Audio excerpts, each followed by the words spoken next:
Hei, minä olen Rosamunda, hotellin pitäjä. Nyt on tammikuu ja tulee vain vähän asiakkaita. Hei, me ostaisimme yhden hotellihuoneen.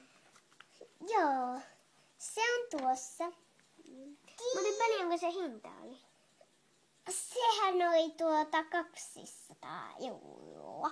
Olkaa hyvät. Kiitos. Menkää tuonne.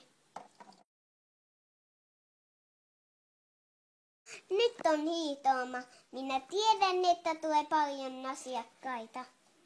Hei, me kaikki haluaisimme hotellihuoneet. Nyt minä nostan hintoja. 500 euroa.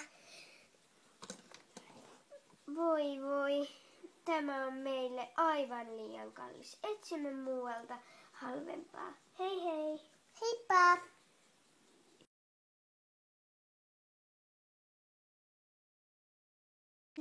Voi ei, minä en ehtinyt tarpeeksi ajoissa. Nyt on maaliskuu. Oho, ei tule yhtään asiakkaita. Minäpä lasken hintoja. Kuulkaa, vain 100 euroa. Hei, minä ostaisin teiltä yhden hotellihuoneen. Kiitos. Teidän hotellinne on näköjään tuolla. Hyvää lomaa. Kiitos.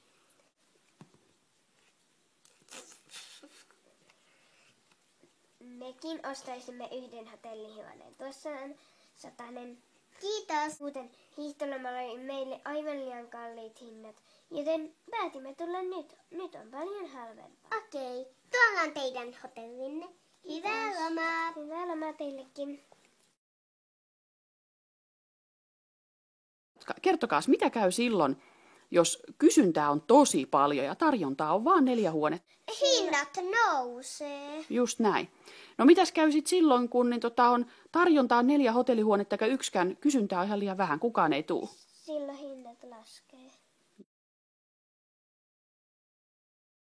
Mitäs kannattaa tehdä sellaisen ihmisen, joka haluaisi hirveästi lomalle, mutta sille ei ole varaa maksaa hiihtolomalla niitä 500 euroa? Silloin sen kannattaa vaikka niin kuin silloin kun on alennusmyyntiä, niin mennä ostamaan hotellihuone. Just näin.